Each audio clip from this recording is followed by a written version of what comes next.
Hello everybody. Spring is finally starting to show itself, which means so are the bears. It just so happens that April is Bear Awareness Month. We were very fortunate to have a special guest come speak with us about bear safety and awareness from the Alaska Department of Fish and Game. We're going to be covering topics like bear encounters, equipment you can carry with you to protect yourself from bears, bear awareness and safety for residents and their homes, and when to call professionals like law enforcement and what you can expect from them. Without further ado, I'd like to introduce our special guest, Cory, from the Alaska Department of Fish and Game. And welcome to Alaska Lifestyle. My name is Cory. I'm born and raised here in Peters Creek, Alaska. Hunting, fishing, camping, being outdoors is a large part of my upbringing and something that I use in my passion to further my professional development as a wildlife biologist for the Alaska Department of Fish and Game. For the last 8 years, I've been here in Anchorage as the management biologist and now as the area biologist for Unit 14C, which encompasses Anchorage and the municipality of Anchorage, which represents about 41% of the state's population. Thank you for joining us and welcome to video 1 of Bear Awareness Month. In this video, we're going to discuss bear encounters, tips, tricks, and reactions should you find yourself face to face with a bear encounter. Can you kind of explain the concept of bear body language and what to look for and how to interpret it during an encounter? Yeah, bears are just as emotional and have body language as people do. And there's really two types of differences when you're looking at a bear or having a bear encounter. You have either a bear that is stressed, so that's a bear that's more defensive. It feels like you are in a space, and I say he, but it could also be a sow female. And so you see a bear that is going to make noise. The ears are going to be back. They're going to be popping their jaws, vocalizations. They may swat to ground. Those are classic stressed bear signs that are saying, hey, you're too close. You're in my bubble. You need to be back. Give me some space. You especially see this with sows with cubs. They seem to have a little bit bigger bubble because they have offspring with them. And so they make those vocalizations, and that's their way of talking to us, saying, hey, you need to back up. On the other side, you have a bear that's relaxed and calm and is interested, and so that bear isn't showing those signs of stress. And it's just two different encounters, and every bear has its own personality, just like individual people. And so coming into a bear encounter, reading the bear and the body language to see, hey, is this a stressed bear? Is this a relaxed bear? That's really going to help determine what you're going to do, those next steps as this bear encounter progresses, realizing that 90% of these encounters you don't even know about, right? The bear has smelt you and has already changed his path and has left the area. Would you say that's a go-to? The bears aren't naturally always trying to attack humans per se. If they smell you or hear you, they're more inclined to leave the area. Or are they more territorial, or maybe it depends? Yeah, bears aren't looking for any more encounters with people or dogs than we are looking for encounters with them. They don't. It doesn't increase any of their survival fitness, anything like that. It may actually hinder it with, either the bear reacting wrong or the person reacting wrong, and something happened to either one of them. Sure. Okay, that makes sense. And discussing that body language and everything, is there a difference between brown bear and black bear, or are they going to be pretty similar in the way they present themselves?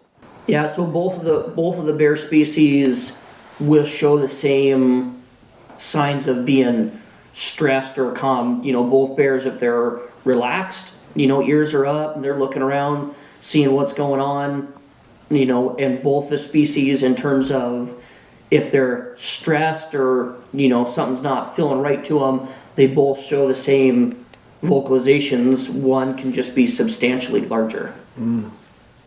Is one more aggressive than another when it comes to those encounters? It depends on the type of encounter. Sure. The adage of sow, you always got to stay away from sows with cubs. For the most part, yeah, they're a little bit more defensive of their cubs and, protective. Really that comes from brown bears, and specifically brown bear sows with cubs. They are extremely protective and defensive of their cubs. Gotcha. Where black bear sows, their defense mechanism for cubs is to send the cubs up the nearest tree. She'll sit at the bottom of the tree. She may climb, up a little bit. She'll be chuffing, making vocalizations, popping their jaws, but she stays right there. Gotcha. That fierceness and that ferocity that you hear of, you never cross a sow with cubs, almost exclusively comes from brown bears with cubs. Would that change with a black bear depending on if there's no available trees or not trees of size that would make that bear feel safe with its cubs going up? Would that reaction change at that point? Depends on the bear. Like I said, each bear has its own personality, and without a tree there or something that she feels like she can send the cubs up, she may decide to retreat and just get her cubs out of there. She may stand her ground and just swat the ground and make a whole bunch of vocalizations, to the point where she could bluff charge. Every bear is different, and so you really gotta look for those cues on, hey, stress versus relaxed, and how they're taking in the situation, and let them dictate what you should be doing to react properly to that. You mentioned bluff charge. So is there a way to tell, with a brown or a black, as far as a bluff charge versus a real charge? Or, if you and I stand on the trail being confronted with that, is it going to look the same to us? I mean, and the reason I ask this is, as we get into a little bit more of what the proper response is to an encounter, is there any way to tell the difference between that bluff or a real charge? Yeah, for most intensive purposes, that the bluff charge and a real charge is going to look basically the same. Really, it comes down to every individual person has their point of no return per se, and that line is different for everyone. So it's really hard to tell. The short answer is it's really hard to tell a bluff charge versus a real charge. Some people say you look at the ears. If the ears are up during the charge, that it's a bluff charge. It's not necessarily always the case, though. Another factor here with bear encounters, whether it's brown bear, black bear, and wildlife in general, is a lot of folks are out there walking their dog, running with their dog. Some of them are on leash, some of them are off leash. A lot of these encounters start with dogs being off leash, smelling the bear, running off to go see what it is, and then all of a sudden realize, oh, I don't want to interact with this thing, and so it runs back to the person. The bear starts running, following the dog runs past the person, and the bear is, oh, there's a new threat here. So we really encourage folks to either have very good voice control of their dogs, or have them on a leash while you're out there enjoying it, so that you help minimize the possibility of a dog bringing back a bear. That being said, a dog can be a deterrent, because if you have this animal with you that's barking and has teeth and is making noise and isn't acting like prey, then that's a lot of good cues to the bear, like, I don't want to deal with this. Right. On the other side, a lot of wildlife agencies use specific breeds of dogs to push bears out of an area or provide some negative conditioning so that they don't come back to an area. They realize, hey, I stepped in here and this thing chased me around. Those are under controlled situations with very skilled handlers and dogs. So it can be a deterrent for sure.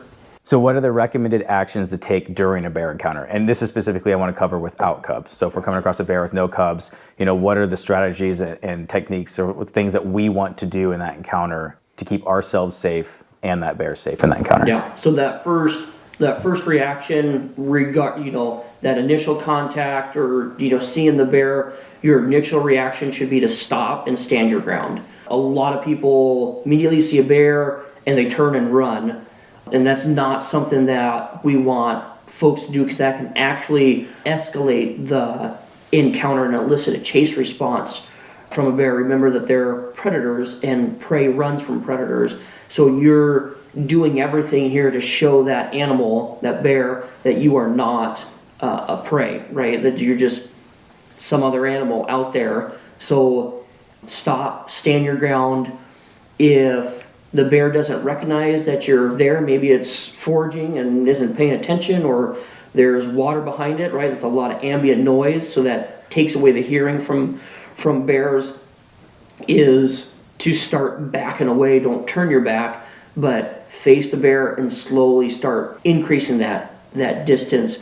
When you're out of that range or you can't see the bear anymore, then go ahead and start making your way back the way you came. And that's when the bear hasn't noticed you yet. So you can see a bear a little bit in front of you, it's foraging, it hasn't turned and engaged you. That is when you want to kind of do that backward motion away. Mm-hmm. But if it has turned and seen you and it starts to engage with you, that's when we stand our ground.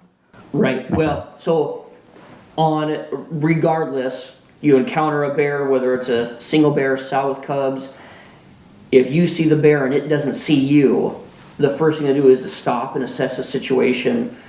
If it still doesn't notice you after a couple seconds, then slowly start increasing that distance and heading back the way you came. If you encounter that bear and the bear sees you, but there's no interest, the bear isn't making any movements towards you, then go ahead and start increasing that distance while you're still facing that bear. You don't want to turn your back. You don't want to act like you're going to bolt. You just want to slowly increase that distance to a point where maybe you're around a corner, can't see the bear anymore. Then you can go ahead and turn and start moving at a quicker pace away and out of the area. And a lot of that will depend on the bear and the situation too. And then is that response going to be the same for a brown bear, black bear, in those circumstances? Yeah, for a case in point, both of these bear species share the same types of behavior, mannerisms, and the consistent thing between the two species, besides being two different species, is you always stop, stand your ground, and never run. Right? That first initial contact, you got to stop. The urge to run for a lot of folks is really high, and I totally understand where, especially if it's a close encounter, they want to turn and run. But you got to remember that could elicit a chase response and escalate that situation. Standing your ground, doing everything prey doesn't do to be able to get yourself safely out of that situation. Like I said, 90% of these encounters, even if they're close encounters, the bear doesn't want anything to do with us, right? They just want to go on doing their own thing. They're looking for food. They don't want to deal with us. When you stop and hold your ground there, do we want to try to present ourselves as larger, or do we just kind of want to stop and hold the ground as we are? We're stopping. We have to assess each situation, because each encounter is going to be a little bit different, right? A little bit different circumstances. And from there, that's when we're trying to figure out, okay, what's going to do. If the bear recognizes us and starts approaching us, for sure, that's when we want to start kind of talking to the bear, making ourselves look big. If you have a deterrent, whether it's bear spray or a firearm, have that out and ready, because you just don't know what's going to happen. If you're hiking with a group, which is what we always want folks to do, is get everyone side by side, because that makes you look bigger, right? Mm-hmm. There may be two of you, but together you look like one kind of big thing. So the more folks you have, the bigger your group, the less likely that animal is to want to engage, right? Because they also have to make a conscious decision, like, if I engage this, I could end up being seriously hurt, injured, or killed. And what's my outcome going to be? Right, yeah. And so you want to present that you're bigger and something to not be messed with.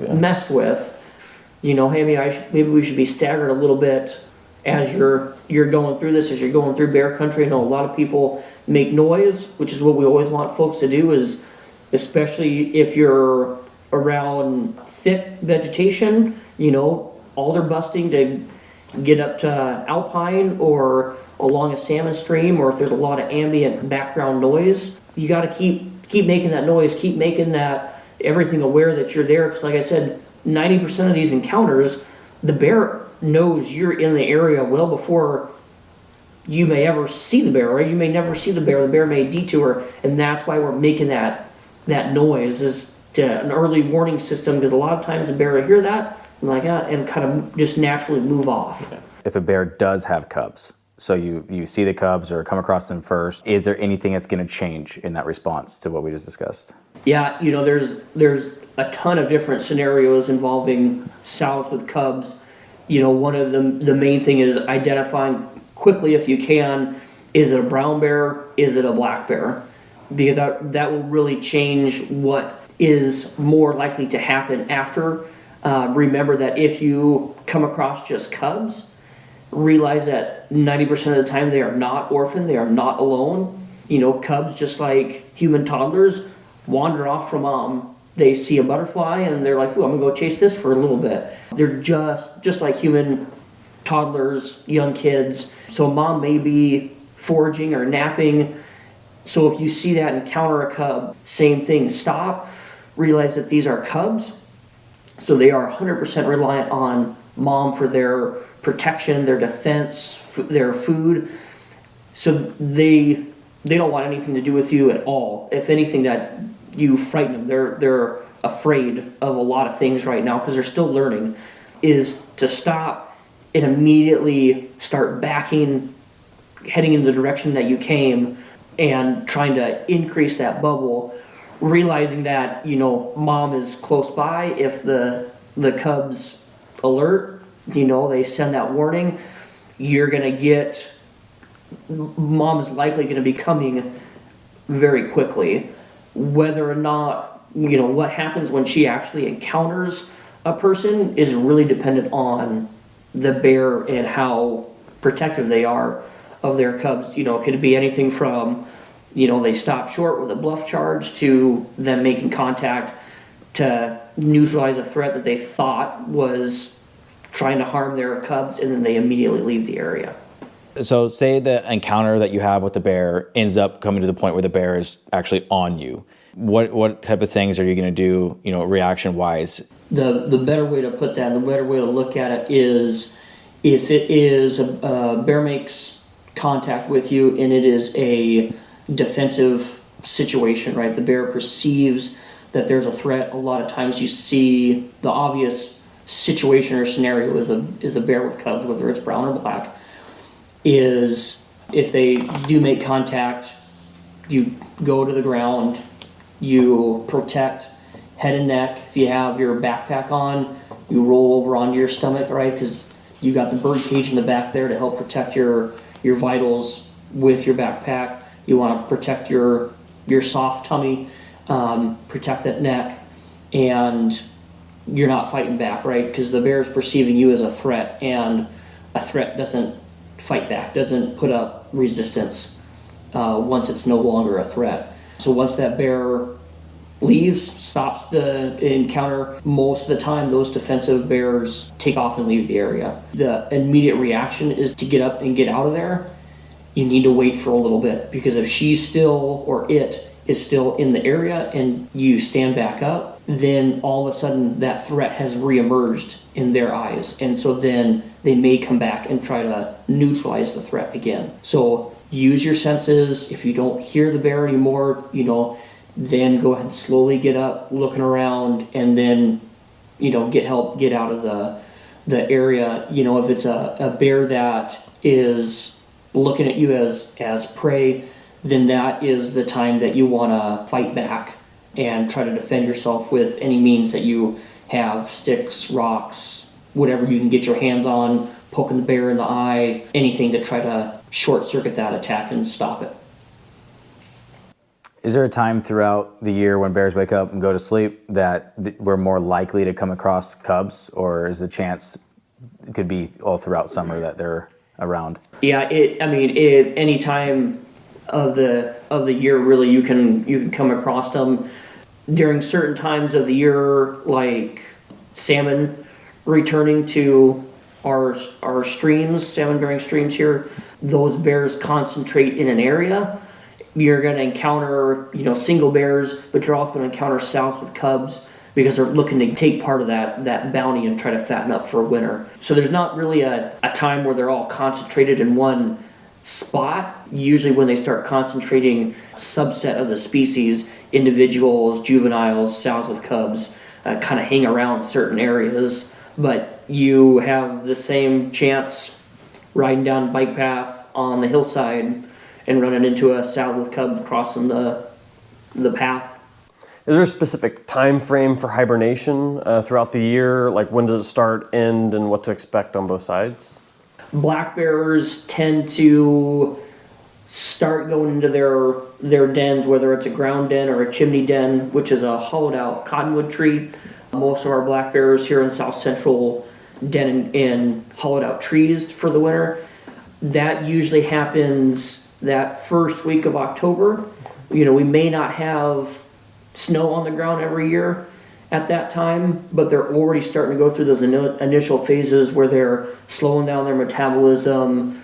All of their biological processes are starting to shut down and kind of go to that low maintenance mode, and they just kind of hang out. They're super sluggish, not to say that if they were really pushed that they could hurt someone or something. So they're still a wild animal, don't approach them. And then they typically stay in the den through end of March, beginning of April, is when they kind of start. You'll see a few come out, and then once we get into first 2 weeks of April, we'll start seeing more bears come out, more sightings. And usually that first week, depending on the animal, they hang right outside their den, and they're just kind of, because they got to get all their biological functions going again, so they're a little bit slow, a little bit lethargic. It just takes them a little bit to get those functions going again. So then in hibernation, kind of an interesting thing is bears aren't what are considered true hibernators.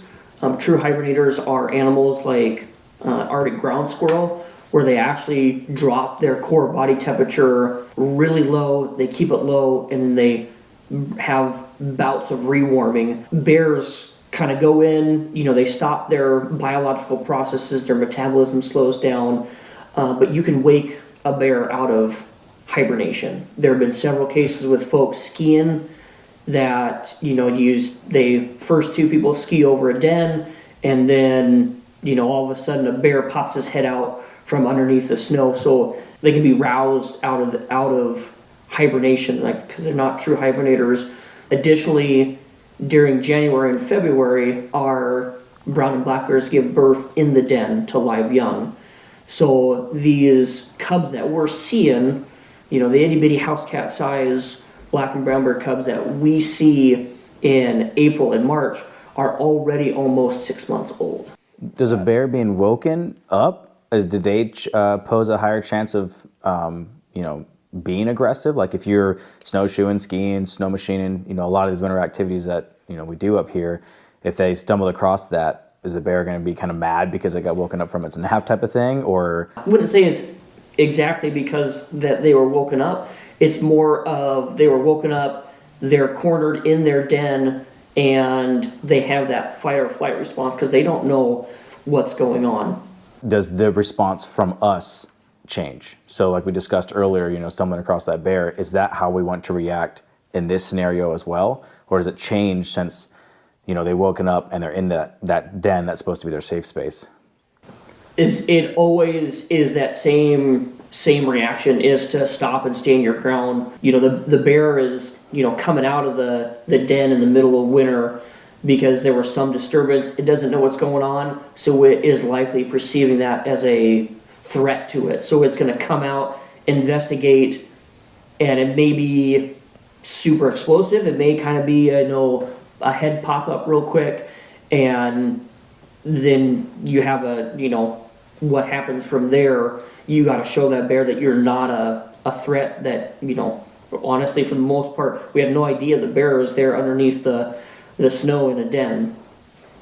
Is that time frame the same for other states that might have a different temperature climate, or is it based off of temperature? It can really depend. You can go all the way down to Florida where they have black bears and they don't hibernate. Okay. Really, that hibernation is a survival strategy for large animals. So polar bears, black bears, brown bears, that's a way for them to survive the winter months when there's not the food on the landscape for them to get to be able to survive. So your other strategy is real small animals like rodents survive the winter underneath the subnivean space, so underneath the snow. So, those little rodents surviving negative 40 degrees, negative 50 degrees by taking advantage of that space. Bears don't have that option, so they have to have another way to do that, and they do that by hibernating for those winter months when food isn't available. Wow, that's super interesting. I didn't know that. Is there a time throughout the year that bears are more aggressive or less aggressive? Or is it just depends on if they have cubs, food sources, territories, and stuff like that?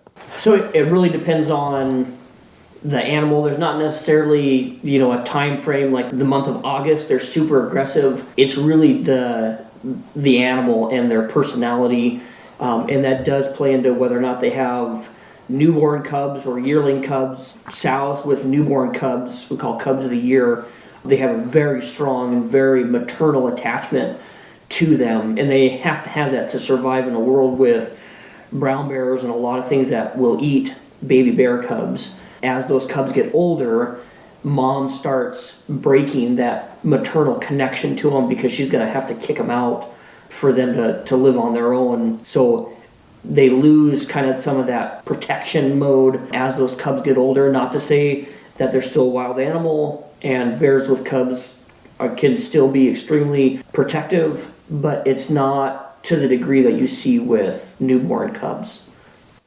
So what I'm hearing is a lot of it depends on newborns or having cubs. The maternal instinct of a sow, female, is going to be way stronger regardless of time of year. That's going to be a huge impact. Yeah, it's going to impact the bear's personality. Another thing that can kind of drive it is how healthy or how full it is. You get, just like we do, we get a little bit hangry.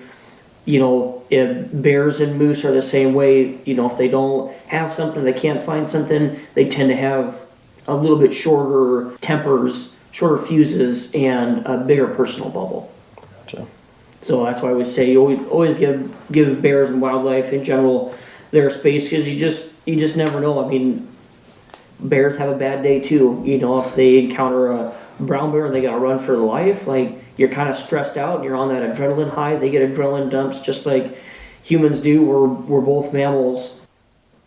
So what resources or methods are available to check for bear activity in specific areas before going into the wilderness? Examples maybe be like posts about bear sightings on social media platforms, Fish and Game. Do they have any posts or notifications when they spot a bear or something along those lines? So just in general, anywhere, Anchorage is the big wildlife, right? Like, we have black bears in and out of what we would call our urban centers. We've, had bears show up in the Anchorage Cemetery.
So regardless of where you're going hiking, there's always that background level chance that you may come across a bear, right? This is Alaska, this is where they're supposed to be, in the mountains, back in the woods. So there's always a baseline level of there might be a chance.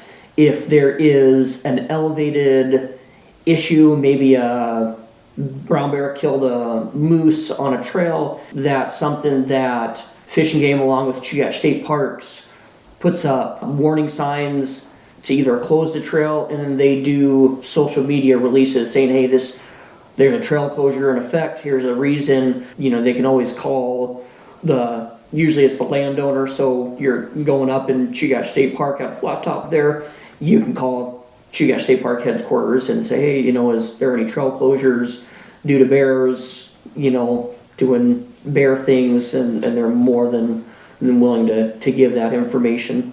Awesome. So there are like resources that you can go and find that information if you're curious or if you just want to be extra safe. But yeah, like you said, I mean, we're in Alaska. Anchorage might seem like a big city in Alaska, but I mean, the bears were here first. This is where they've been forever. So. And as Anchorage grows, these Eagle River, Girdwood, places like that, it's harder and harder for bears to traverse from one area to another without going through someone's backyard.